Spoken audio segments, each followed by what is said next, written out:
Olá, gente. Boa noite aí, 19 horas. Tudo bem? Espero que esteja todo mundo bem. Inclusive, se tiver gente do Rio Grande do Sul aqui, né? Que vocês estejam bem aí.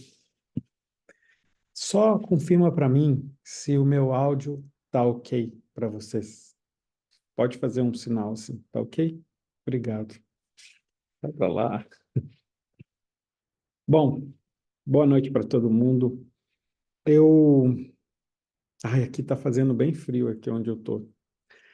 Eu Eu confesso para vocês que talvez não seja o melhor dos climas para se fazer um encontro desse, né? Com tudo que está acontecendo no Brasil.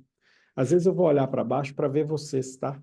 Às vezes eu olho para a câmera está um pouco acima de mim. Peraí. Ah, ih. Mas eu confesso que eu sei que não é um dos melhores climas para conversar com tudo que está acontecendo no Brasil, ainda mais no estado que eu moro lá no Brasil, né? Tá bem triste assim. Mas eu não quis desmarcar, não. Eu posso fazer outros depois. Se tem pessoas aí que estão morando ou tem família no Rio Grande do Sul, eu espero que esteja todo mundo bem, que já tenha sido todo mundo socorrido.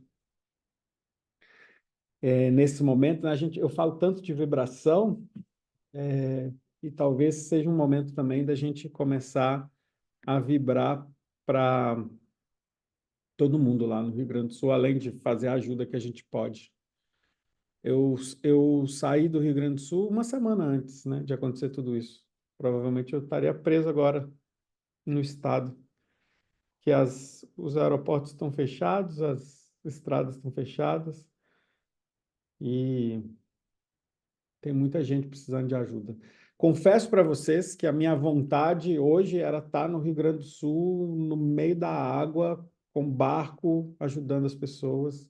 Tem muitas alunas fazendo isso, tenho muitos amigos fazendo isso agora, né? Mas eu estou do outro lado do planeta e agora eu estou desejando que fique tudo bem. Então, se alguém tem família lá, que esteja tudo bem pela família. E se alguém aí é do Rio Grande do Sul e está salvo, que bom, né? A gente está num privilégio ambiental agora, de estar salvo num lugar tranquilo e calmo. Bom, mudando completamente essa vibração, porque hoje foi um dia muito cheio de assuntos do Rio Grande do Sul, mas eu queria mudar um pouco. Eu escutei um pouco vocês, né?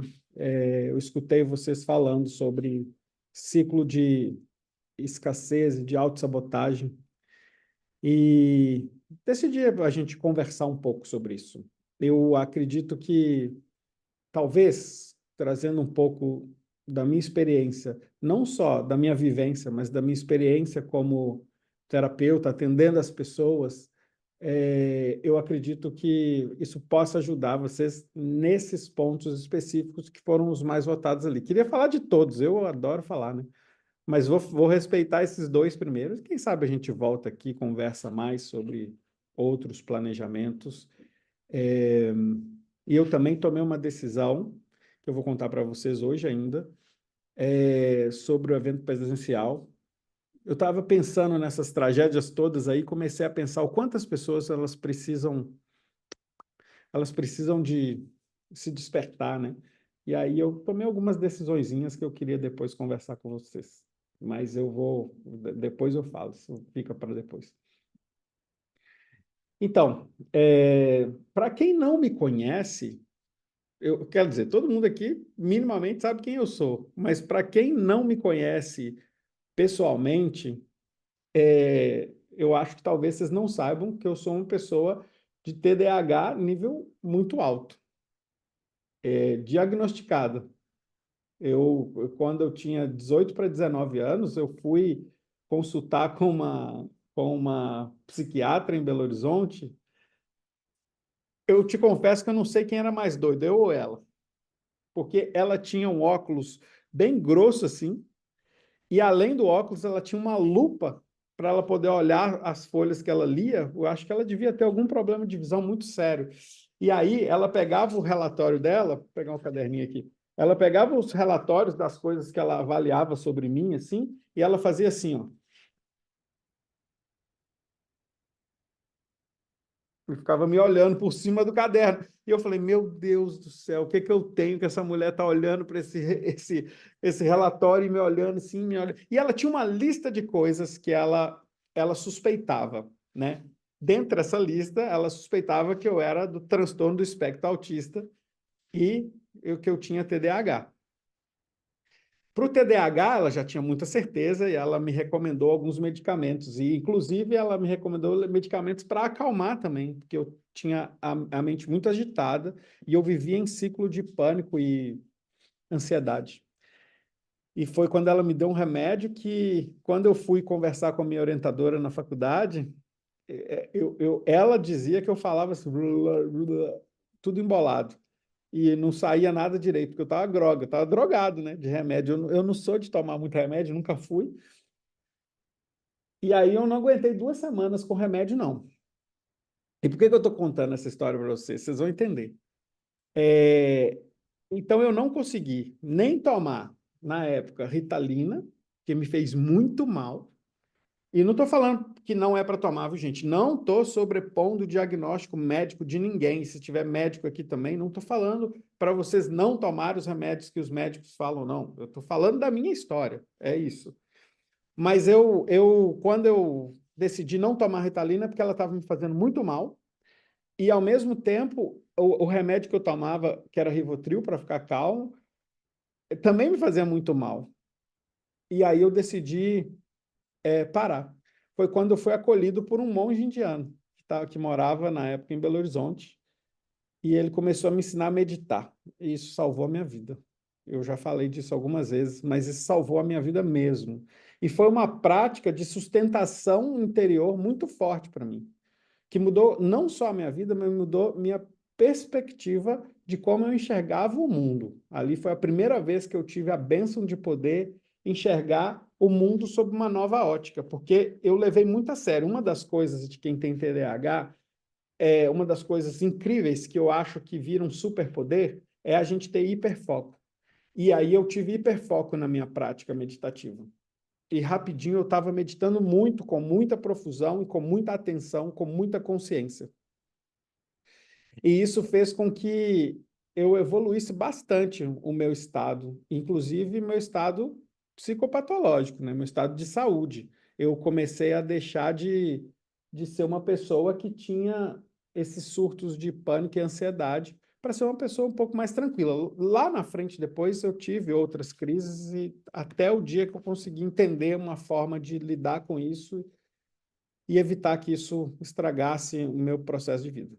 Bom, naquela época, lá em Belo Horizonte, que eu conheci esse monge, eu comecei a entender um princípio básico em uma medicina. Isso tem, gente, 20 anos, mais um pouco, 21. Eu comecei a entender um pouco o princípio básico da vida a partir de uma ótica de uma medicina chamada Ayurveda, que é a medicina mais antiga do mundo, a qual eu sou especialista, já formei muita gente no Brasil inteiro, e fora do Brasil também, tem algumas pessoas aqui que estão aqui, que estudaram comigo, inclusive, já até foram para a Índia comigo. Oi, Mari, estou te vendo aí. É, E quando eu me deparei com a medicina Ayurveda, eu entendi que o Ayurveda se aportava nas primeiras literaturas do mundo, que eram as literaturas dos Vedas. São 4 grandes livros chamados Vedas. Quando vocês veem a divulgação do Frequência da Alma na internet, eu tenho muito hater, viu, gente? Eu tenho vocês, são muito legais, meus alunos estão ali, mas eu tenho muito hater. Tem muita gente que fala mal de mim na internet. E é engraçado que é sempre com o mesmo argumento, né? É, e eu quero falar sobre eles porque eles são princípios básicos da gente entender a nossa escassez e a nossa síndrome de autossabotador, tá? A primeira coisa que eles falam é o seguinte: se Deus te deu um dom, por que que você vende ele? É a primeira coisa. E aí descem o pau e falam palavrão e falam tudo assim sobre mim. Eu brinco, tem até uma pessoa que trabalha aqui comigo, que é a coordenadora do nosso suporte, que é a Marília, ela está por aqui. Se vocês olharem as janelinhas aí, vocês vão ver a Marília, vai ver o nomezinho dela. Ela teve uma vez que ela até chorou lendo os comentários. Eu não choro, porque eu não vou levar para mim aquilo. Eu demorei muito tempo, mas eu sei hoje realmente quem eu sou. E sabendo quem eu sou, não deixo ninguém colocar adjetivo em mim. As pessoas podem falar, eu não posso proibir ninguém de falar, mas eu não vou deixar ninguém colocar adjetivo em mim, que eu sei que eu não sou. Mas aí as pessoas falam isso, e essa primeira coisa é, se você tem um dom, por que que você vende então? Olha só, tem gente aqui que já passou por ou tratamento comigo, ou já passou por curso comigo, né? Curso presencial, inclusive, e pôde perceber que dentro das criações que eu tenho, o que eu ensino auxilia muitas pessoas a se libertarem. Se libertarem de quê? Se libertarem de amarras emocionais, se libertarem de condições que prendem as pessoas em um ciclo vicioso que não deixa a pessoa progredir, né? Porque na base da informação dessa medicina indiana, as doenças todas começam no apego. Apego é essa situação em que a gente não consegue sair desse ciclo.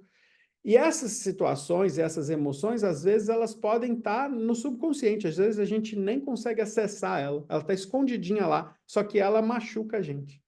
E é muito engraçado. Se eu sou bom em fazer isso, presta atenção, se eu sou bom em fazer isso, se eu sou bom em auxiliar as pessoas assim, será que eu deveria então me submeter, por exemplo, a virar um programador de computador ou um engenheiro, trabalhar 8 a 10, vamos colocar 10, né, porque tem um horário de deslocamento de trabalho, trabalhar 10 horas por dia com algo que eu não vou ser tão bom, para depois chegar em casa e no meu tempo de lazer e de descanso, que eu deveria estar descansando e tendo lazer, aí sim eu uso os meus dons e o meu saber e o que eu aprendi e o que eu consigo trabalhar muito bem para poder ajudar algumas poucas pessoas. Faz sentido isso para vocês? Sério? Faz sentido? Faz sentido nenhum. É pergunta retórica. É a mesma coisa de eu virar para um médico e falar assim, já que você tem o dom da medicina, faz de graça. Enquanto isso, você trabalha de jardineiro e no momento que tu tem, a gente aprendeu a achar que o espiritual, quando eu falo de espiritual, que a gente tem alma, né? Eu acho que todas as religiões concordam com isso. Então, se a gente é uma alma, é pertinente a gente falar do espiritual. Que o espiritual, ele não pode fazer parte do nosso cotidiano, ele deve ser algo ali da Madre Teresa de Calcutá, que a pessoa deve estar lá naquele cantinho, aquela famosa ideia da benzedeira que está lá naquele cantinho e que as pessoas vão lá procurar ela e não pagam porque não se pode cobrar. Sabe só o que que acontece? Quando essas pessoas adoecem, quando essas pessoas precisam de assistência médica, quando essas pessoas precisam de mantimento e tudo, precisa de toda uma campanha para que elas tenham o que elas precisam para sobreviver, não estou falando nem de viver, porque aí elas são esquecidas. As pessoas adoram dizer para que a gente deve servir, mas ninguém chega aqui e fala assim, eu vou te sustentar. Eu sempre falo com a pessoa que me fala isso, doa seu trabalho. Eu falo, dou, me sustenta que eu dou. Paga as minhas necessidades de vida que eu dou o meu trabalho com muito prazer. E ninguém também, dessas pessoas, me perguntam, você faz algum trabalho social? Porque eu não posto na internet, né? Não posto na internet. Não acho necessário postar.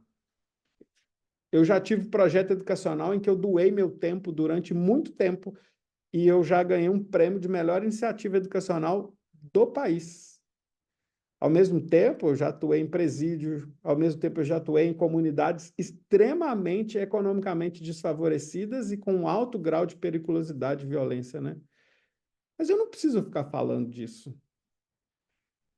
A grande verdade é que eu aprendi ao longo do tempo, e começou lá com aquele monge, de que eu deveria acolher as minhas especialidades. Aí eu não vou falar a palavra dom, porque a especialidade eu acho melhor, porque especialidade é treinável. E quando eu acolhi as minhas especialidades, eu aprendi que eu podia usá-las inclusive como parte desse universo que cobra da gente negociar, né? Eu nunca recebi uma doação, então eu tenho que vender minha força de trabalho. E minha força de trabalho é essa, é auxiliar pessoas. Não que eu não faça isso de graça, eu faço, mas eu faço no lugar certo. E também não gosto de divulgar. Então eu entendi que existia algo comigo. Quando eu vou para a Índia, toda vez que eu vou para a Índia, tem algumas pessoas que sempre atendem comigo lá na Índia mesmo. E tem uma pessoa em especial que é dono de uma agência de turismo, que ele sempre, uma vez por ano, eles consulta comigo, e aí, quando eu faço a leitura do pulso dele, eu faço para ver a saúde dele, do filho dele, pequenininho, da esposa e da sogra dele, que vive com ele. É muito louco você pensar nisso, né? Mas é possível você acessar o pulso das pessoas que estão perto, é possível você acessar a informação das pessoas que estão ao seu redor a partir do seu próprio pulso. E aí você fala, nossa, isso é magia. Não, isso está descrito em textos clássicos da Índia. Aquela história que eu contei para você, dos textos clássicos e tudo, eu não estava contando uma história mentirosa para convencer vocês de nada. Eu realmente estudei. E é engraçado que, às vezes, eu interpelo as pessoas que comentam na internet falando assim, ah, você ganhou isso tudo. Eu falo assim, oh, como é que você sabe que eu ganhei isso tudo? Você estava toda a noite que eu virei estudando? Você estava nas noites que eu estava sozinho na Índia, num lugar que não tinha internet, que estava frio, não tinha nem cobertor direito, e eu estava na casa de um mestre, e eu tinha que aprender a entender o que ele estava falando, e eu não sabia nem a língua dele, e eu tinha que, ali, ó. E aí ele me dava os textos para estudar, estavam todos em sânscrito, e eu tive que aprender sânscrito sozinho, que eu aprendi sozinho. E aí eu tinha que aprender a entender minimamente o que ele falava em Hindi. E aí depois, quando eu fui atrás de um outro mestre no sul da Índia que falava Malayalam, eu tive que aprender um mínimo de Malayalam. E aí depois que eu fui para uma outra cidade, eles falavam Tamil e eu tinha que me virar em Tamil, senão eu ia passar fome, eu não sabia nem pedir comida. Isso tudo me custou tempo, isso tudo me custou dinheiro, isso tudo me custou esforço, isso tudo me custou choro, isso tudo me custou desespero, porque eu ficava assim, gente, eu preciso entender isso. Eu entrava num desespero, assim, porque ali, para mim, na minha frente, estava a informação do universo. Os Vedas são informações, para quem sabe sânscrito, são informações muito grandes sobre a humanidade. É o primeiro texto que a humanidade já escreveu. Você tem ideia do quanto isso é especial? E sabe o que tem ali? Ali tem matemática e física super avançada, ali tem estudo sobre espiritualidade, não estou falando sobre religião, estou falando sobre espiritualidade, ali tem estudo sobre saúde, sobre artes, está tudo ali descrito. A humanidade deixou algo muito sábio para a gente. E a gente tem uma tendência de achar que a gente é o moderno e que eles são atrasados. Mas a gente precisa revisar esse conceito. A gente tem uma prepotência aprendida. Eu sei que eu estou na Europa, mas eu preciso fazer essa crítica. A gente tem uma prepotência aprendida pelos europeus, com os europeus, de que só a gente, que tem certas conexões familiares com os europeus, que só a gente é capaz de produzir tecnologia, saber e soluções. É tão assim que quando a gente olha lá para o Egito e vê aquelas pirâmides lá, a gente é incapaz de dizer que um africano construiu aquilo, para a gente ter que falar que foi um extraterrestre que construiu. A gente é tão absurdo a gente aceitar que um ser humano foi inteligente o suficiente para desenvolver técnicas de construção de uma pirâmide, só porque ele não era europeu. Porque se a pirâmide estivesse na Europa, ninguém ia ter dúvida que o ser humano que construiu. Já pararam para pensar nisso? E a gente tema que foi ET. E ainda mais, digo mais, se foi ET, mais especial ainda esses africanos, porque eles já conseguiam, inclusive, ter parceria de negócio com os ETs. Eles conseguiam contratar arquiteto ET. É muito doido isso, né? Então, de uma maneira ou de outra, esses africanos eles tinham uma consciência evolutiva muito grande. E isso fazia com que eles pudessem desenvolver coisas que está muito além do nosso tempo hoje. Só que sabe qual é o problema lá daquela população subsaariana ou da população egípcia, da população africana em geral, e também da nossa população ancestral indígena aqui nas Américas. O problema é que a gente não deixou nada escrito. Mas se você for pensar 6.000 anos atrás, naquele lugar que hoje é a Europa, há 6.000 anos atrás, aqui, onde eu estou, aqui, as pessoas brincavam de fazer fogo e dormir em caverna. Há 6.000 anos atrás. A civilização aqui era extremamente primitiva. Mas lá na Índia, há 6.000 anos atrás, já existia uma cidade que eu já pisei nela, nessa vida aqui eu pisei nessa cidade, chamada Banaras, Varanasi. Uma cidade de 6.000 anos, a cidade mais antiga que a gente entende hoje da humanidade, que ainda está viva. Eles já tinham organização social, já tinham tecnologia arquitetônica lá. Só que a Índia, ela fez uma coisa que em poucos lugares a gente encontra. A Índia deixou escrito. E o meu conhecimento, gente, que é muito pequeno frente a tudo que se tem para conhecer, boa parte vem dali, de querer investigar esses textos. Só que o meu problema é que eu sou curioso demais, e tem uma mestra minha que fala assim, curiosidade matou o gato. Eu falei, ainda bem que eu sou humano, então eu não vou morrer. Ela falou, não, aí que você se engana, porque o gato morre 7, você só tem uma.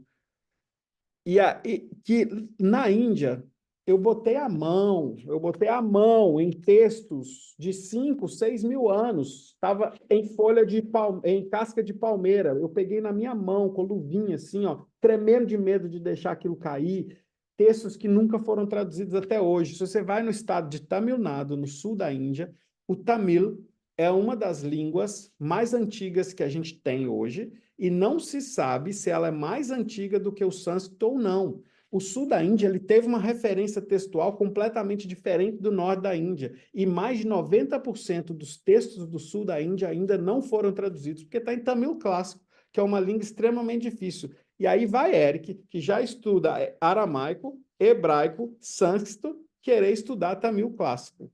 Eu não sei se eu tenho tempo nessa vida para fazer tudo isso, mas eu vou tentar estudar um pouco Tamil clássico. O que deve ter ali? Agora, vamos lá.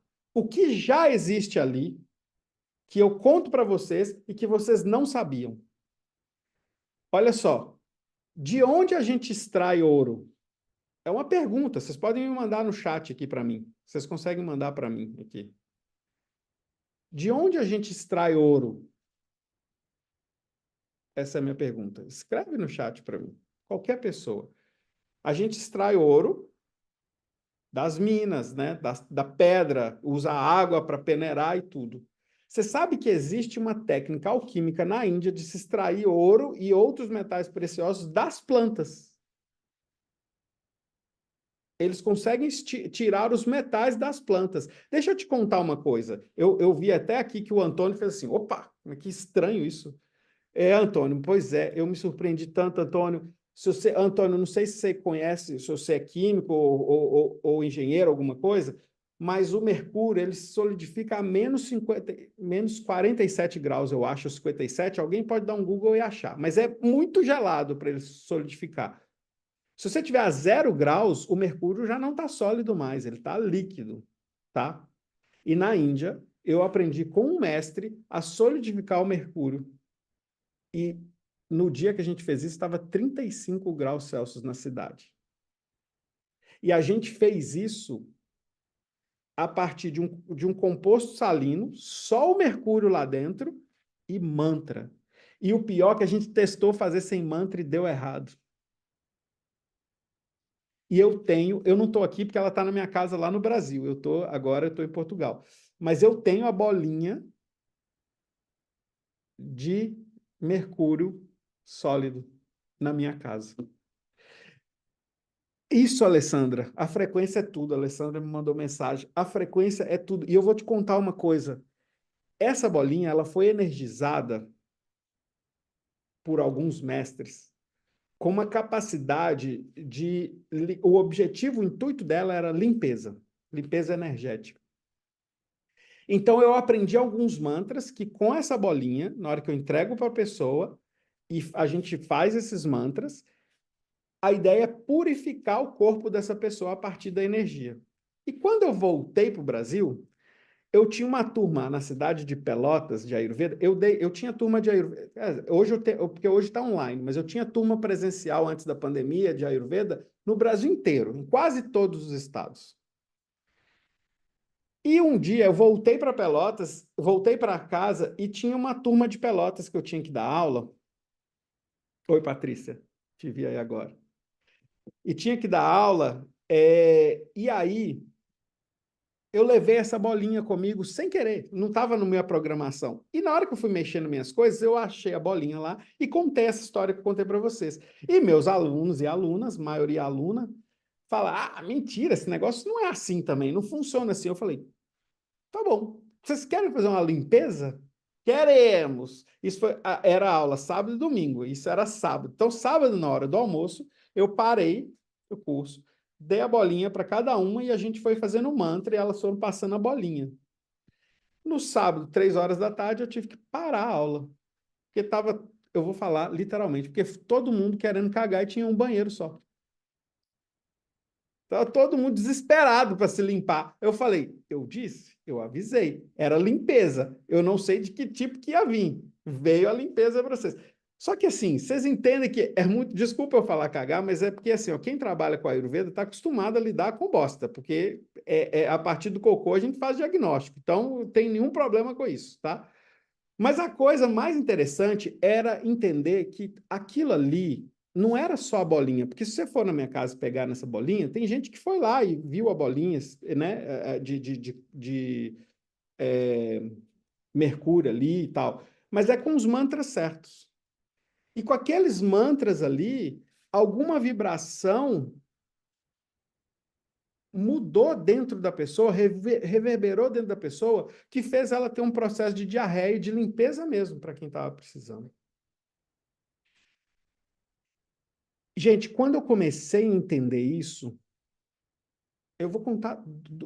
Olha, eu não estou nem aí se vocês vão acreditar ou não. Se vocês quiserem, viaja para a Índia comigo um dia que vocês vão ver.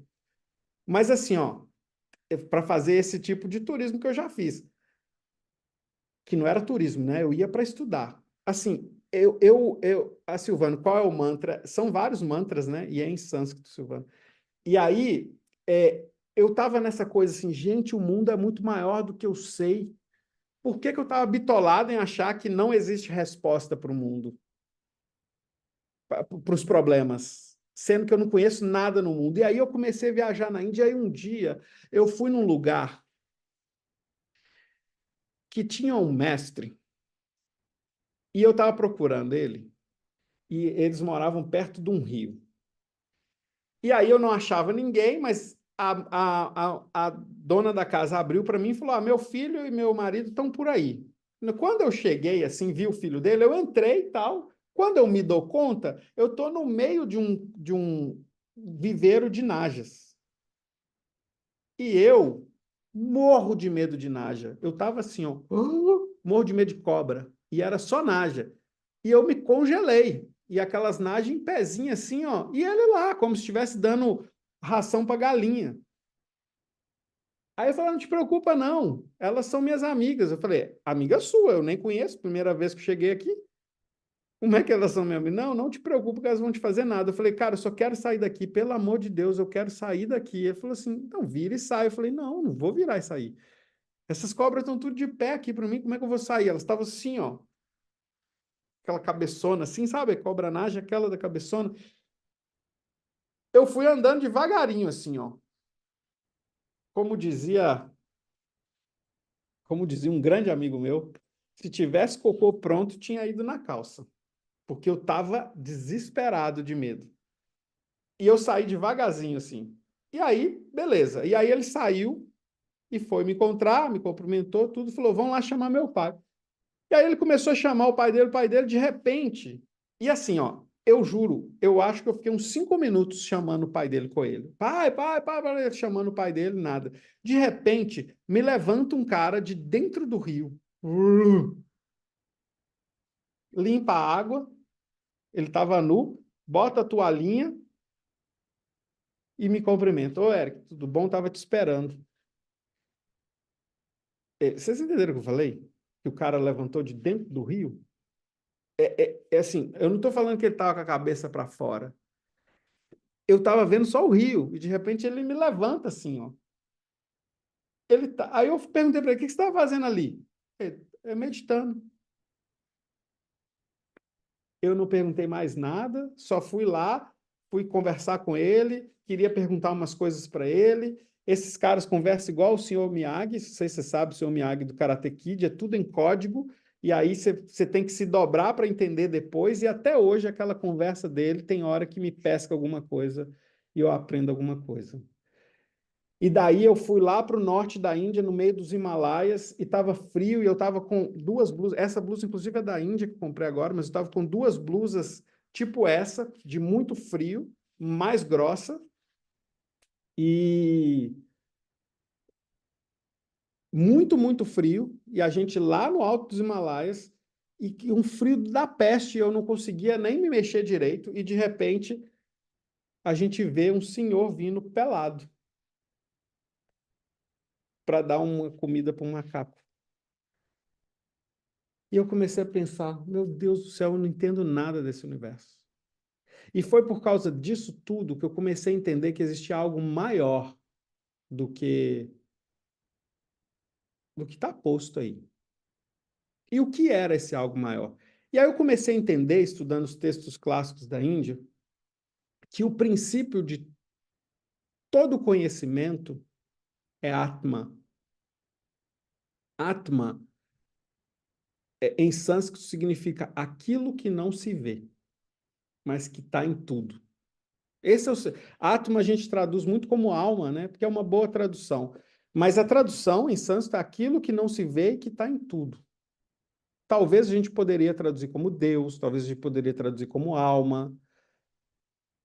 Eu entendi que a medicina só fala de tratamento, de planta, porque ela fala de Atma, de alma. A arte, ela só se expressa do jeito que ela se expressa porque ela fala de Atma, ela fala de alma. Então eu entendi que existia algo anterior a tudo que a gente está estudando na nossa ciência e que, infelizmente, não faz parte dos nossos estudos, que é a alma. E aí eu comecei a perceber que não é à toa que na Índia, não sei se vocês já viram, mas eu cumprimento às vezes nos vídeos Namaskaram. Namaskaram é um jeito que o sul da Índia usa, no norte da Índia eles usam Namastê. Mas aí eu entendi o real e profundo sentimento que tem por trás do Namaskaram, porque as pessoas se cumprimentam entendendo que tem uma alma ali, que elas estão cumprimentando a verdadeira identidade da pessoa, que não é o Antônio, não é a Patrícia, não é a Cida, não é a Roseli, não é a Márcia, é o que está por trás disso tudo. É o que está por trás de todos esses processos. Não é a Fátima, não é o Marco Melo, é o que está por trás desses nomes, é o que está por trás dessas identidades. O que está por trás está comum em tudo, desde a pedrinha que está no chão, ao cachorrinho que você vê na rua, ao gatinho que pulou o muro, a você, a seus amigos e aos seus inimigos, se você tiver inimigos, né? E o grande ponto é que essa única coisa é, na verdade, a única coisa que existe. O resto é pura ilusão. Na Índia, a gente chama todo o resto de Maha Lila, a grande ilusão. Chamar a Terezinha Oliveira de Terezinha é uma ilusão. Ela acha que ela é Terezinha, porque ela está brincando de ser Terezinha. A Nerise Portela brinca de ser ela. Mas a gente não é nada disso. A gente é muito maior que isso. Mas se a gente... Agora vem cá. Aí, eu estou contando para vocês como foi o meu processo de descoberta. E a gente vai chegar na autossabotagem, tá? Se a gente, Maria, que ligou a câmera agora, se os nossos problemas, Maria, se a nossa identidade não é nada disso, por que eu vou falar da Ana? Porque a Ana trabalha comigo e está aqui, aí eu vou fingir, vou falar dela. Aí quando a Ana fala assim, ai meu Deus, estou com problema de amor. Eu não sei o que eu faço da minha vida. Ou então, meu Deus do céu, eu estou com uma dor no braço. Ela está se identificando o tempo todo com o que ela nem é de verdade. E aí, olha só, todos os nossos problemas, eles fazem parte de um universo que é ilusório, que é tudo que a gente não é. Então, se eles fazem parte desse lugar, qual é a solução para todos os problemas do mundo? Camila Trindade, estou te vendo. Qual é a solução? A solução é você descobrir quem você realmente é. Mas essa não é uma jornada simples, óbvio que não. Mas pelo menos é uma dica da caminhada. Vocês já pararam para perceber que quando vocês eram novos, né, tipo assim, bem novinhos, a pré-adolescente, o mundo parecia doer muito mais. E que tem coisa hoje que quando a gente olha, parece que nem fazia sentido a gente reclamar. E aí, sabe quando você faz 20 anos de idade e você hoje, com 40, 50, 60, 70, olha para os seus conflitos de 20 anos e fala assim, meu Deus, que inocente. Só que quando a gente está vivendo o conflito, parece que ele é grande demais. Depois que a experiência chega, a gente vê que ele era pequenininho. E aí a gente olha assim e fala assim, meu Deus, para que aquele escarcéu todo? Foi tão simples, né? Quando a gente olha para trás, a gente vê tudo isso. Por quê? Porque a gente brinca na ilusão o tempo todo. A gente está o tempo todo brincando de jogar dama, jogar baralho, nesse lugar que nem faz parte da gente. Ah, Eric, mas está muito filosófico. Como é que eu levo isso para a prática? Então, deixa eu te falar. A prática é exatamente essa. É a gente se desconstruir. Mas para a gente se desconstruir, precisa acontecer a primeira coisa, querer. Porque vai ser sempre assim, ó. Tem uma pessoa aqui que eu gostei muito de conversar com ela, mas como é um caso muito particular, não vou falar o nome. Mas ela está aqui. É uma pessoa que eu falo para ela assim, ó, ela parece ser uns 30 anos mais nova do que ela é, e ao mesmo tempo ela passou boa parte da vida dela tendo que resolver conflitos que não era dela e ainda se meteu em conflitos pessoais que fizeram ela sofrer um pouco. E aí, uma das coisas que eu vejo é o quanto que a gente, e aí no caso dela também, a gente está mergulhado nesses conflitos como se eles fossem a nossa vida. É como se a gente só enxergasse o conflito e a vida não fosse maior do que isso. Os conflitos estão ali, eu sei que eles estão ali, mas quem é você na frente desse conflito? E aí o meu ponto é, você consegue se colocar para todo mundo maior do que os conflitos que existem? Porque se você não consegue se colocar maior que os conflitos que não existem, eu sinto muito de dizer, mas te falta duas coisas: acreditar que Deus existe e fé.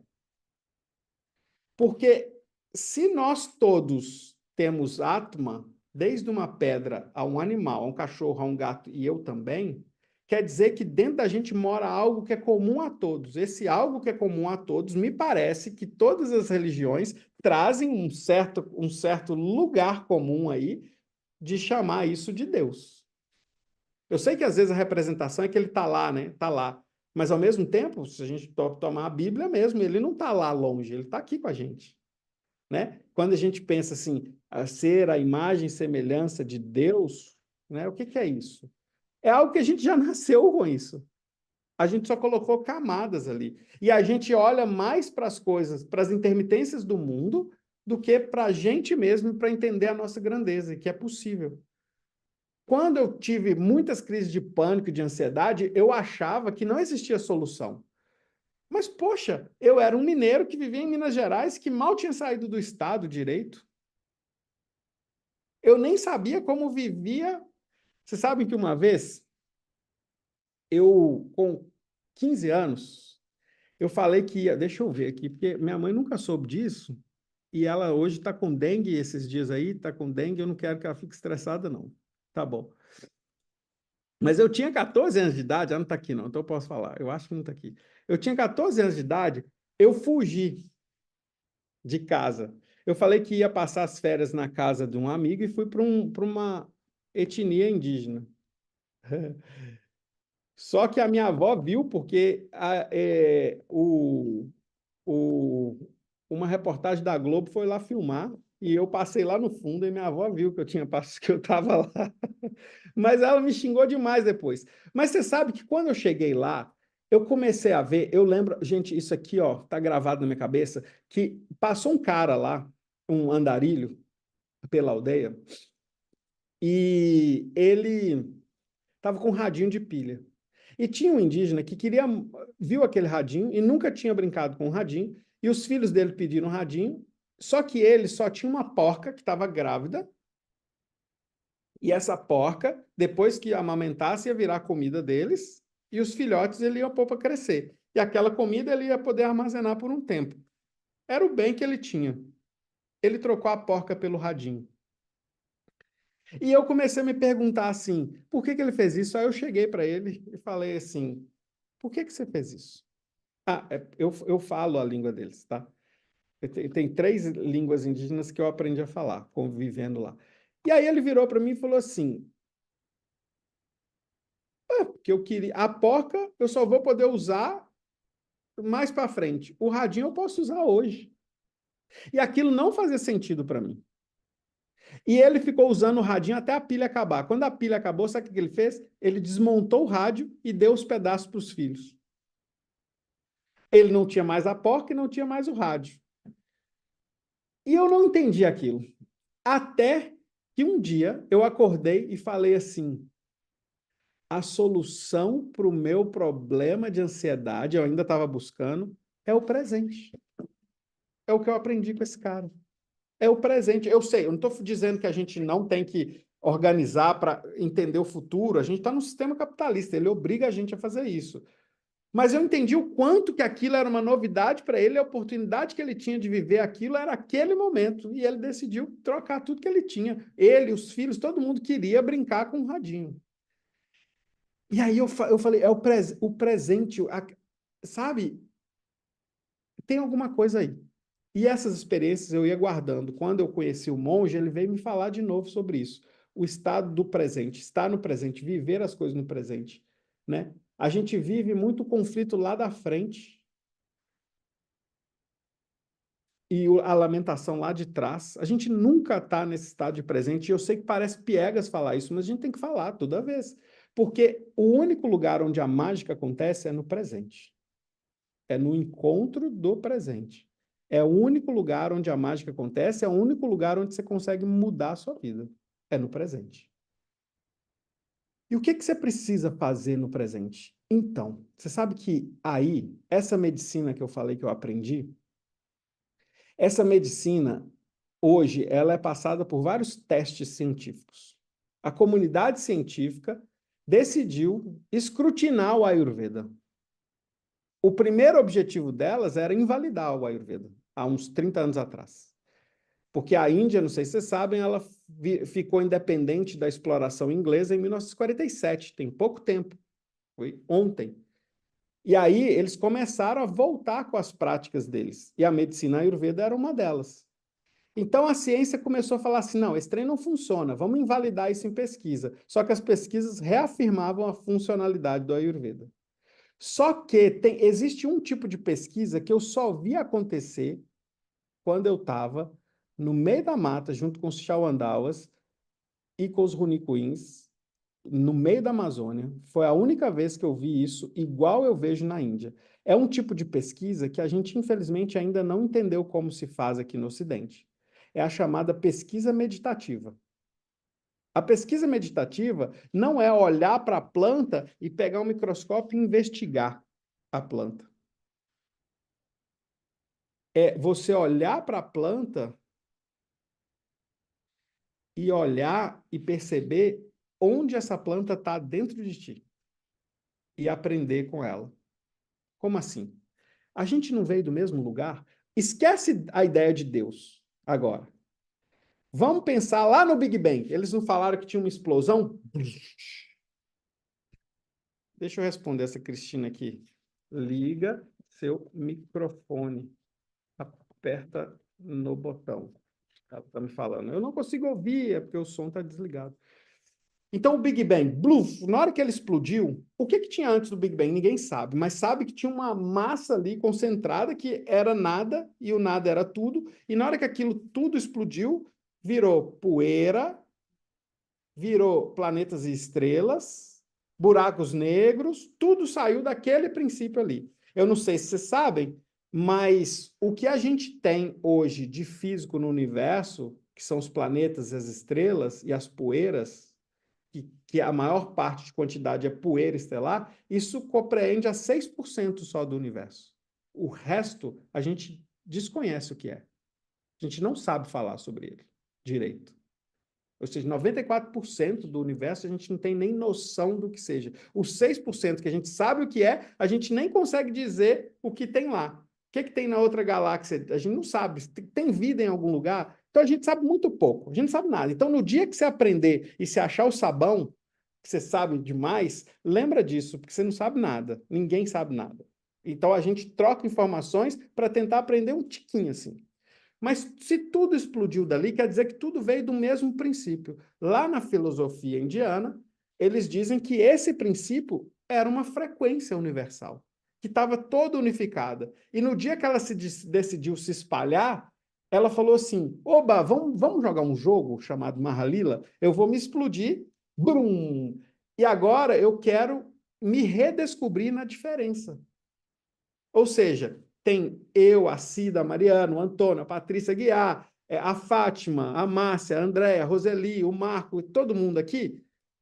Nós somos diferentes porque o universo quis que a gente fosse diferente, além de ter outras espécies diferentes e que a gente se redescobrisse, para que um dia a gente entendesse que a gente é um só. Na comunhão, ou seja, não é sozinho, é na comunhão. É na comunhão com as plantas, né, com o reino vegetal, com o reino animal, entre a gente, que a gente descobre que a gente é esse um totalizante e que ele está dentro da gente. Eu falo essa frase, Brahmandam Pindandam, o que está lá no reino do Criador, está no reino da criação. Dentro da gente tem uma complexidade universal que se assemelha à complexidade lá de fora. Então, se eu quero entender alguma coisa que está lá longe de mim, por que eu não olho para dentro, se eu sou só um reflexo de tudo que está ali? Existe uma informação que está em algum lugar dentro de mim que corresponde à resposta de algo que está lá fora. Aí, meu querido Antônio Carlos Pereira, estou vendo aí que você bota a cabeça na testa, tudo, você está bem participante aí, ó. Se eu te perguntar uma coisa que você já viu no universo, fala uma coisa. Aí tu pensa no objeto. Aí você pensa assim, uma cadeira. Aí eu falo assim, beleza, uma cadeira. Aí eu peço, descreve a cadeira. Aí você fala, cadeira tem 4 pernas. Aí eu falo assim, não, mas cachorro também tem. Você, não, mas a cadeira é de madeira, mas a porta também é. Não, mas a cadeira é marrom, mas a mesa também é marrom. Então, na verdade, você nunca consegue dizer o que é uma cadeira. Você consegue falar as propriedades da cadeira. Se eu te perguntar assim, o que é uma vaca, você vai falar, a vaca é um bicho que tem um rabo e um focinho. Não, porco também tem. Tem 4 patas. Pô, porco também tem. Ah, não, ela tem uma pele colorida de preto e branco. Mas gato também tem gato preto e branco. Então é difícil. Qual é a resposta do que é uma vaca? Porque se eu der características, eu não chego nela. Talvez a melhor resposta é vaca é aquele ser que, quando você chega perto dele, você tem a sensação de vactude. Talvez seja a melhor resposta. Né? Porque de algum jeito a gente sabe que aquilo é vaca e aquilo não. Existe algo que reverbera vaca. Existe a sensação de vactude aí em tudo, né? Só que o que a gente vê é tudo frequência. A gente só vê cor, cor é frequência. A gente escuta é frequência. Quando a gente sente, quando a gente toca, na verdade a gente nem chega a encostar. Esse aqui, ó, é uma falsa sensação de atrito. Na verdade, as nossas. Se a gente se pega no microscópio, a gente tem mais espaço vazio do que espaço preenchido. Ou seja, no final das contas, a gente é energia. E energia ela tem um comportamento duplo de onda e partícula. E aí, quando a gente vai para o mais sutil, a gente pensa em onda, em frequência. Então, tudo é frequência. Você já percebeu que às vezes você entra num lugar e tem uma pessoa que você acha assim, nossa, não me dei bem com essa pessoa? Aí eu pergunto por quê? Você fala, senti algo estranho. Quem já se sentiu assim? Eu já senti assim. Todo mundo. Aí não tem também aquelas pessoas que você acabou de conhecer e você fala assim, não, senti uma coisa boa com aquela pessoa? Me explica o que é se sentir. Se faz sentido? Faz sentido nenhum. A gente só chama de sentir porque a gente não tem palavra para ele. Mas isso é frequência. Então, se tudo é frequência, eu preciso ajustar o que está lá fora ou eu preciso ajustar a frequência com que eu recebo as coisas e com que eu emito as coisas? Eu preciso ajustar a frequência com que eu recebo e emito as coisas, porque tudo é frequência. Então, se eu quiser, gente, eu sei, o mundo é um mundo desonesto em oportunidades. Tem gente que tem zero oportunidades, tem gente que tem muita oportunidade, tem gente que nasce num país como a faixa de Gaza que está em guerra. E talvez o campo de ação deles vai ser menor, mas até para eles a gente precisa dizer assim, a gente precisa mudar essa frequência para a gente conseguir sair desse lugar aqui, porque aqui vai ser bombardeado, por exemplo. E se a gente for para lá, talvez não. Eu entendo que o mundo existe muitos conflitos sociais e a gente precisa olhar para isso e tentar igualar as oportunidades, tá? Então, agora eu vou falar para a gente que está aqui, inclusive com o benefício de hoje, mesmo o Brasil estando passando o que está passando, a gente está num lugar que a gente tem o benefício de ter um teto, um cobertor para dormir. Muita gente não está hoje sofrendo com as enchentes ali e também com a pobreza, né? Então, a gente tá num momento privilegiado. Eu sei, você pode ter dívida, você pode ter o que você quiser, mas a gente está num momento privilegiado.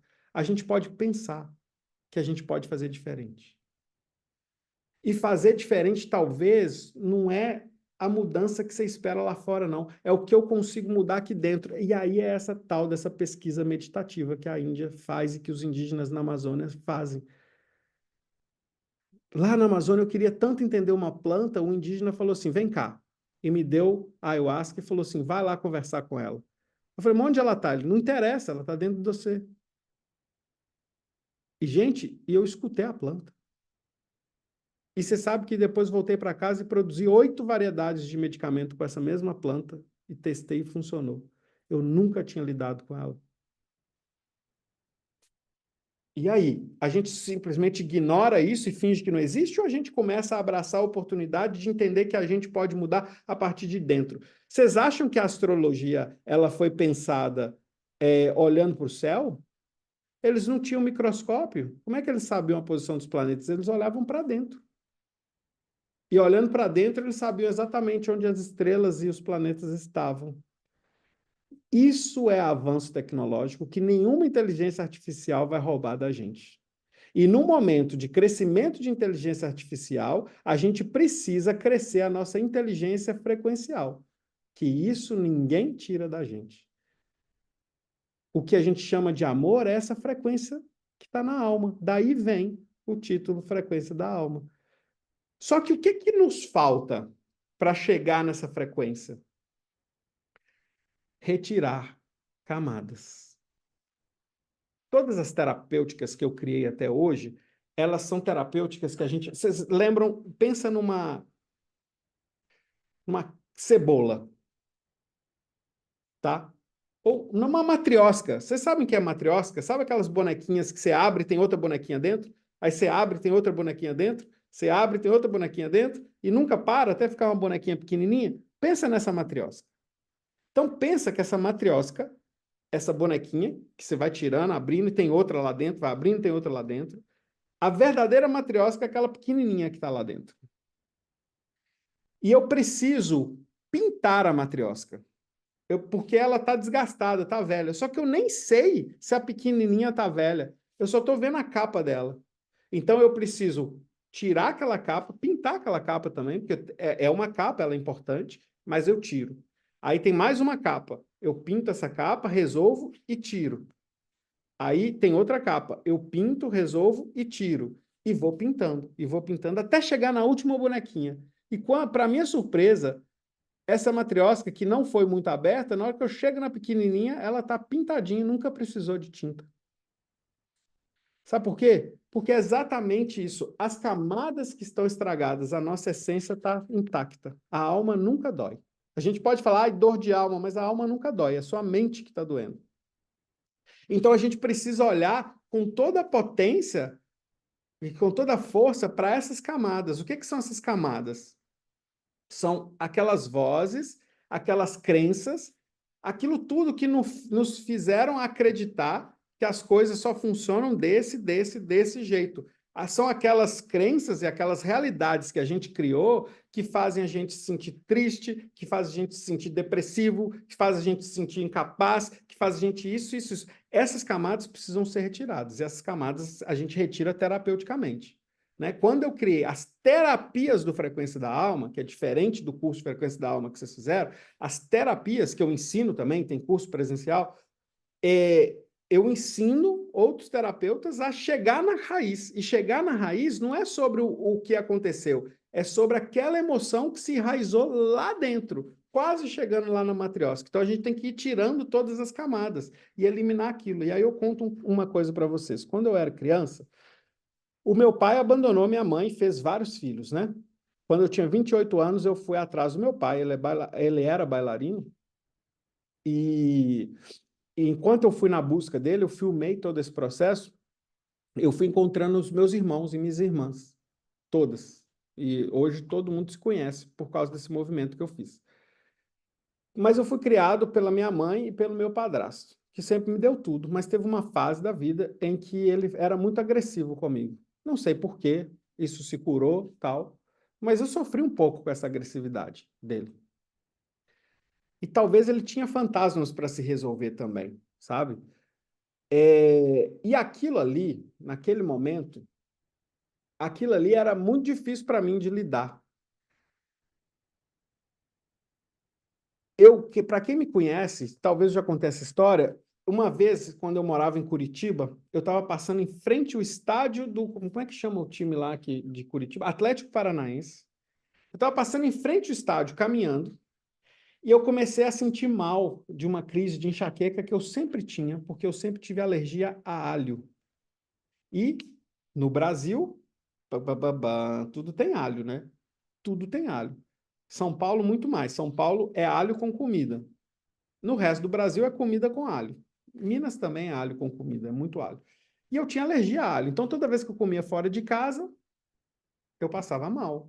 Então, eu andava com um medicamento para fazer tipo uma profilaxia, para não ter enxaqueca. Só que nesse dia eu não estava com o medicamento e eu estava andando em frente ao estádio do Atlético Paranaense e eu comecei a sentir enxaqueca. E aí eu vi a aura, que é quando a enxaqueca está muito avançada, né? Você vê um círculo assim colorido.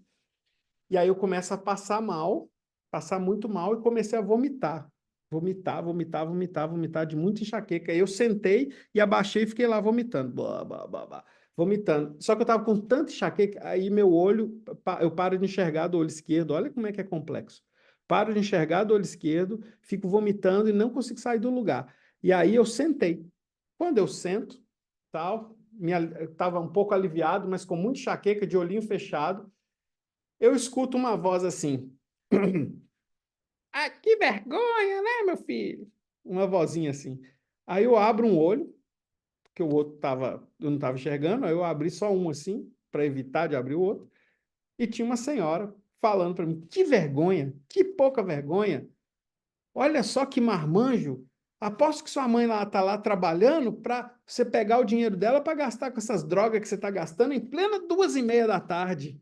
E começou a me xingar, me chamando de drogado. Eu queria reunir força para falar com ela: "Ô, moço, minha droga é alho." Mas eu não tinha nem força para fazer isso. Continuei lá, assim.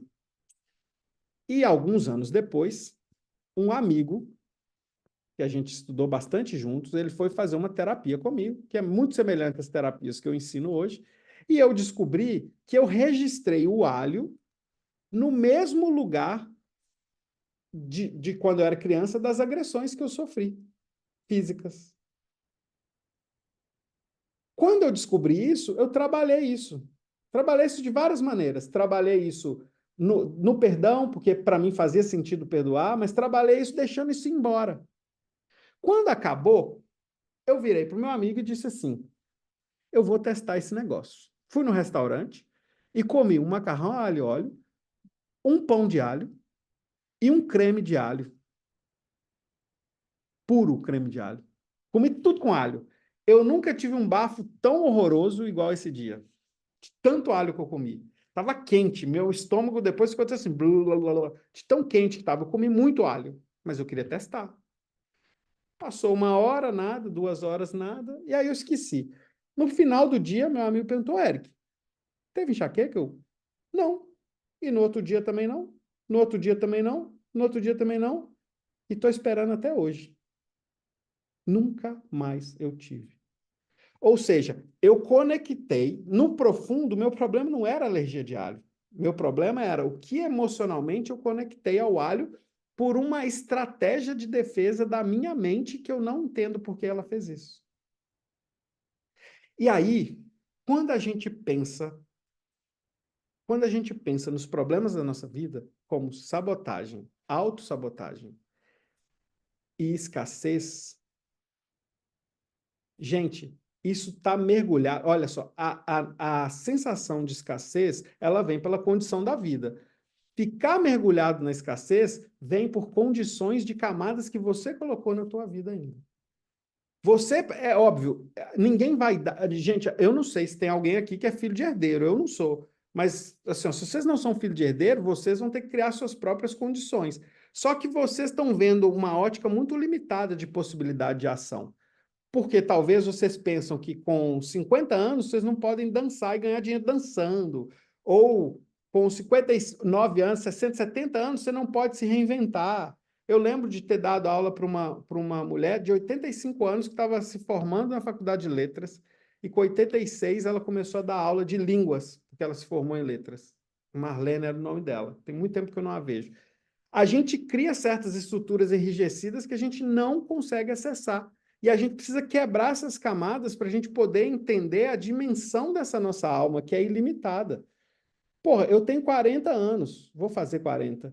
Se eu olhar para frente e pensar assim, cara, eu quero fazer uma faculdade de medicina agora, eu posso fazer? Óbvio que posso, mas não vai vir na minha cabeça assim, ah, mas eu já estou velho para isso. Ah, mas são 6 anos de faculdade. Ah, na hora que eu formar, eu vou ter 46, vou ter que fazer mais 4 anos de estudo, aí eu vou estar com 50 anos. Ai, meu Deus, viu como é que a gente vai pondo camada em tudo? E isso não é diferente para escassez e prosperidade. Na prosperidade, desculpa, na escassez e autossabotagem. Na autossabotagem, a gente só se autossabota porque a gente acredita que a gente tem que permanecer na escassez. Mas, Eric, eu não quero ficar na escassez. A sua mente lógica diz isso.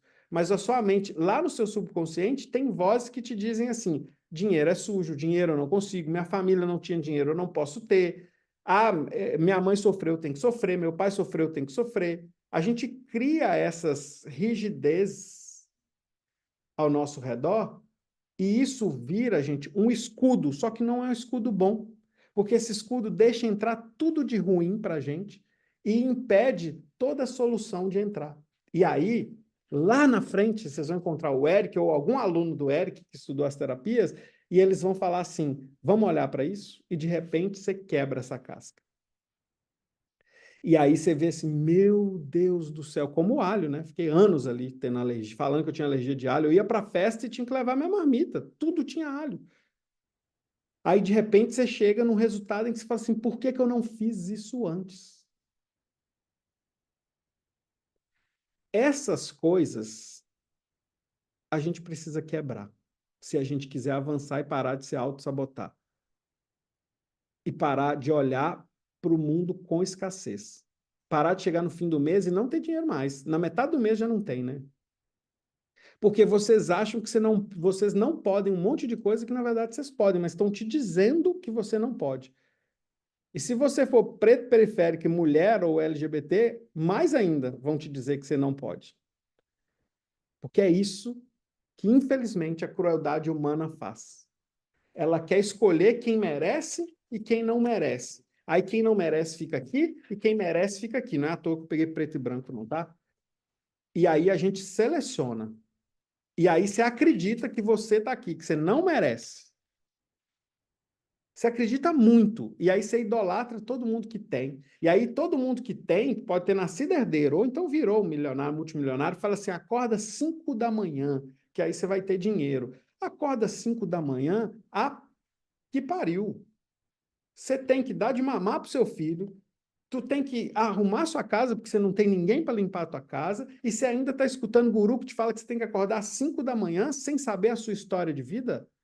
Aqui, ó, dá uma banana para eles. O máximo que ele pode falar é o seguinte: olha, mexa nas suas estruturas, que isso tudo muda. Eu não nasci de herdeiro, muito pelo contrário.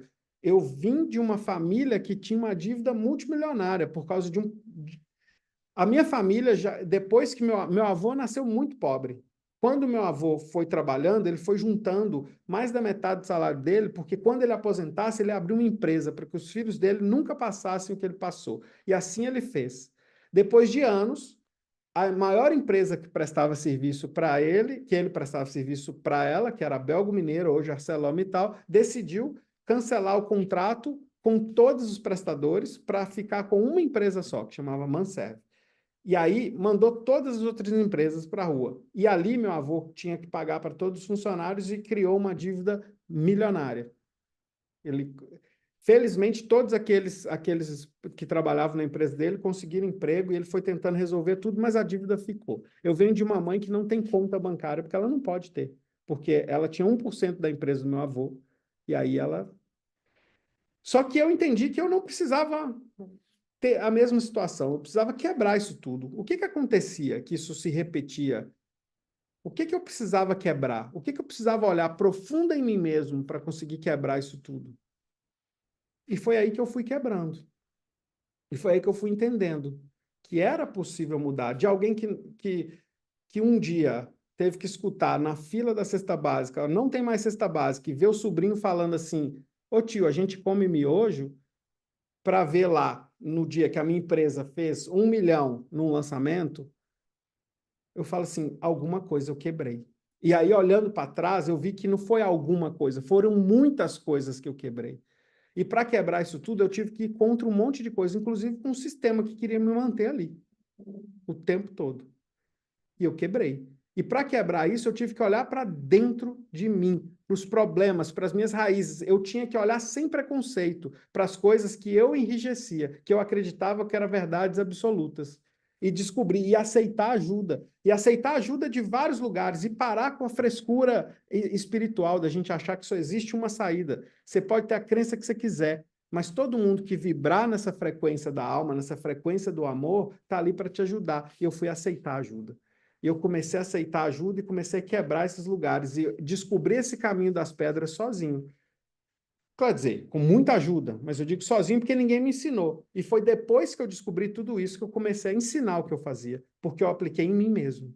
Porque no curso aqui que a Mariana está aqui fazer, uma colega dela chegou lá nesse curso e ela tinha que estar fazendo uma cirurgia para a vesícula dela, porque ela tinha 26 cálculos na vesícula e ia ter que tirar a vesícula. E de repente, lá dentro do curso, ela acha a raiz emocional do problema e as pedras desaparecem. Ela expele tudo. E aí ela vai falar para o médico fala assim: impossível. E aí ela fala: então me explica. E ele fala: não tenho como te explicar. É igual a minha paciente que tinha fibromialgia e a gente achou a raiz emocional da fibromialgia e de repente ela nunca mais sentiu dor. Tá aí. Evidência, se vocês quiserem, tem um monte. Eu atendi mais de 5.000 pessoas nessa vida. Muito mais. Eu falo 5.000 porque é o que eu consigo ir fazendo um pouco de cálculo, mas atendi muito mais. Evidência tem. E todo dia lá, os meus novos alunos ficam me mostrando coisas que eles estão atendendo as pessoas e falando assim: nossa, fulano de tal resolveu isso, fulano de tal resolveu aquilo. Se isso afeta até o físico, por que que não pode afetar a forma como você age no mundo, né? E aí é por isso também que eu acredito, e tem evidência, de que a sua escassez ela só existe porque você criou uma condição para respeitar o que as pessoas, o que o sistema quer que você fique, dependente dele. No dia que você aceitar que você pode, de alguma maneira, até um certo nível, quebrar isso, você vai estar fazendo um movimento que vai libertar um monte de gente ao seu redor. Na sua família, no seu ciclo de amizade. Você vai quebrar isso mesmo. E na hora que você quebra isso, você se torna uma arma muito poderosa de solução. Eu estou travando para vocês também? Não, né? Tá bom. Então, Antônio, como chega nesse ponto, né? Que curso fazer e tudo? Primeira coisa, antes de falar sobre que curso fazer, não sei o que, a primeira coisa é você querer quebrar isso. Querer olhar para os seus fantasmas. Isso dói. Dói muito. Não é fácil, mas é necessário. Porque você vai ver assombrações. Assombrações que eu falo, assim, coisas na tua vida que sua mente tentou esconder de você. Né? Posso dar um exemplo aqui, tá, Antônio?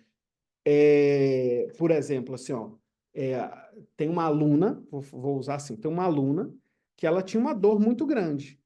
Quando a gente investigou essa dor, a gente acessou uma parte da memória dela em que ela era abusada por um parente dela. E ela descobriu isso. E aí ela entendeu que ela estava criando um mecanismo de defesa. A casca dela era só um mecanismo de defesa para ela não ter que passar mais por isso. Só que ela era criança quando ela foi. Ela escondeu isso de alguma maneira. A gente precisa quebrar essas estruturas, né? Quebrar tudo isso. Então, primeiro a gente tem que querer. Primeira coisa. A segunda coisa, quando eu criei o Frequência da Alma, eu chamei vocês todos porque eu queria que vocês acessassem rotinas, né, para vocês começarem a quebrar certas estruturas. Eu não estava preocupado se vocês iam ficar mais ricos. Nenhum. Eu estou preocupado em vocês continuarem. Não é sobre fazer 28 dias. É sobre continuar, escolher algumas coisas ali, continuar fazendo. Eu quero que vocês acessem essa pesquisa meditativa. Eu quero que vocês continuem olhando para dentro. Isso é um processo. Agora, nesse tempo, eu estava pensando assim, nesse meio tempo, antes de eu vir para a Europa, eu tive uma insistência de algumas alunas de fazer o Frequência da Alma terapias. Aí eu fiz, que é para ensinar essas terapias. Eu fiz de novo, a minha segunda turma. E eu ensinei algumas pessoas a fazerem isso, a acessarem essas dores, essas emoções das pessoas. E eu vi ali que mais do que um curso em que eu ensino, a gente estava liberando coisas. A gente estava começando a olhar para cada um ali e ver essas dores que estão ali dentro e essas crenças que estavam enraizadas e começar a quebrar. E foi fantástico. Eu poderia ficar rodando depoimento aqui para vocês, mas não vou fazer isso, que eu quero falar para vocês. E aí a gente começou a ver que tinha muita dor. E, gente, não precisa se preocupar, tem muita dor dentro de você. Se essa dor não é de agora, é uma dor kármica, vai vir de algum momento, mas tem muita dor. E a gente precisa ir tirando essa dor, porque essa dor está criando uma casca dura, não deixa a gente acessar essa força da nossa alma. Então eu percebi que ali tinha um movimento de cura enorme. Naquele dia ali eu pensei assim, não, então tá, eu quero expandir isso, eu quero que mais pessoas acessem essa oportunidade. Eu quero que mais pessoas estejam nesse fluxo em que quando você está num presente, todo mundo querendo fazer a mesma coisa e todo mundo buscando fazer a mesma coisa, isso se intensifica e cada um cuida do outro. E vira uma onda de energia de mudança. E aí, eu vim para a Europa, eu já estava programando essa vinda, mas eu vim para a Europa no momento em que eu decidi fazer todo esse movimento presencial. Eu vim para cá. Eu falei, nossa, que contraproducente, mas eu falei, tá bom, eu vou fazer o evento. E aí vocês receberam lá uma mensagem do evento do Impulso. Que eu queria muito. Sabe quando você quer dar um chute na bunda assim, falar, vai, dá uma andada para frente, anda. Eu quero perfurar, fazer uma pequena fratura para você ver, como se visse da fechadura da porta, o tanto que você brilha ali dentro. Eu quero te mostrar, eu quero te fazer sentir pela talvez primeira vez o quão grande você é. Eu quero que você olhe ali, eu quero que você comece a perceber as estruturas que estão te segurando. Começar a olhar profundamente para suas próprias raízes, inclusive para sua própria ancestralidade. Você já parou para pensar que há poucas gerações atrás, a maioria dos parentes de vocês eram escravos ou imigrantes fugidos de guerra? E que o sonho deles, vocês conseguem entender que nem, esquece a coisa da tecnologia, mas que nem no pensamento mais lúcido desses ancestrais de vocês, vocês estariam sentados assistindo uma aula? Porque eles estavam debaixo do chicote ou estavam num navio apertado. Mas olha só, mas ao mesmo tempo, por não ter essa perspectiva de sonho desse tamanho aqui, no fundo, era o que eles sempre quiseram. Um dia poder estar nesse lugar que vocês estão aí. Comparando com eles, a gente já está muito longe, mas a gente pode chegar muito mais longe. Eu queria dizer para vocês que ontem, Ontem, eu ainda estou meio... Aqui agora está bem tarde, né? Porque aqui 4 horas na frente, agora é 00:30 aqui. Eu estou ainda com jet lag, então eu não estou dormindo bem ainda de noite, não. Fico com sono no meio da tarde, mas estou ajustando. Mas ontem eu falei com o Denis assim, cara, eu queria ir para essa aula e eu queria mostrar para as pessoas que elas podem começar. Eu sei que tem o Frequência da Alma, mas eu queria sentir as pessoas comigo. Eu queria poder fazer o que eu faço numa terapia, mas para mais gente. Mas é óbvio, não é uma terapia, mas é uma comunhão, é um monte de gente que está ali junto para tentar fazer alguma coisa diferente. E para quem estiver nessa aula, eu quero ser tão sincero e abrir meu coração e falar para eles assim, gente, eu queria muito que vocês estivessem nesse caminho que eu estou trilhando e nesse caminho que eu estou mostrando para os meus pacientes e para os meus alunos, que é possível mudar, que é possível pensar numa outra possibilidade, que é possível se limpar de todos os preconceitos que você tem sobre um monte de coisa para que você se coloque no seu lugar de direito, no lugar que você pode assumir, que talvez você sempre sonhou quando é criança e desistiu depois.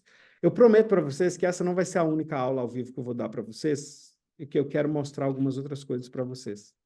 Mas hoje eu queria dizer para vocês que eu conheço muitos pescadores e muitos agricultores do Rio Grande do Sul e eles já foram retirados das ilhas, principalmente perto da cidade onde eu moro, e eles já foram retirados das ilhas que eles moram, porque está com risco de alagamento, igual aconteceu em Porto Alegre, porque está descendo a água pela Lagoa dos Patos. E eu fico pensando, né, naquelas famílias todas ali e o quanto que eles vão perder todas as plantações deles. Ao mesmo tempo, eu tenho uma aluna linda, Bruna. Eu sei que você não está aqui, mas se por algum motivo você vê isso, eu vou recortar esse vídeo para chegar em ti. A Bruna foi minha aluna há uns anos atrás, e ela, o marido dela, muito nova, ela não tem 30 anos, e ela e o marido dela moram numa roça. E ao redor de onde eles estão, está tudo alagado, em Santa Maria.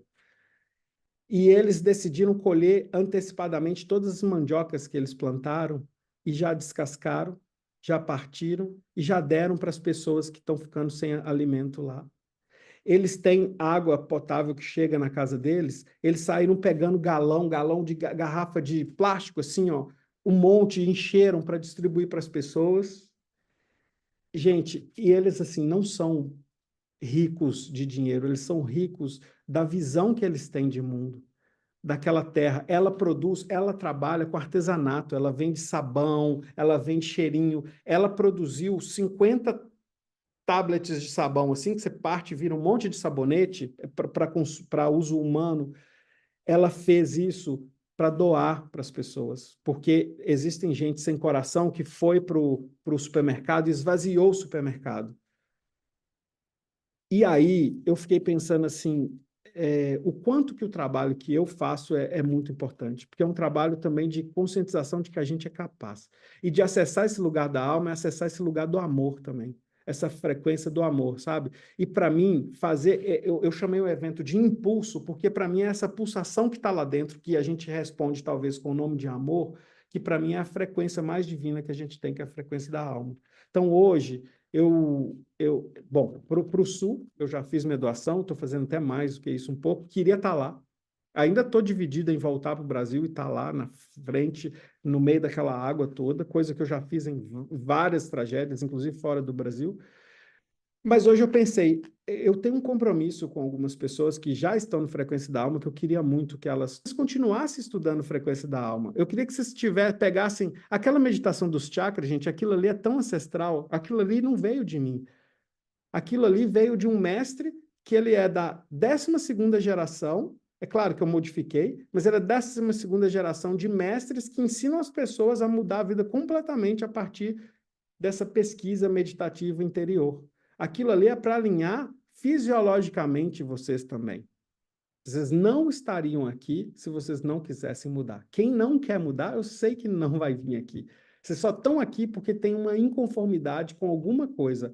Abraça essa inconformidade, dá alimento para ela, chega lá, pé da vida com essa inconformidade, porque é isso que a gente vai trabalhar, é isso que a gente vai mudar ali.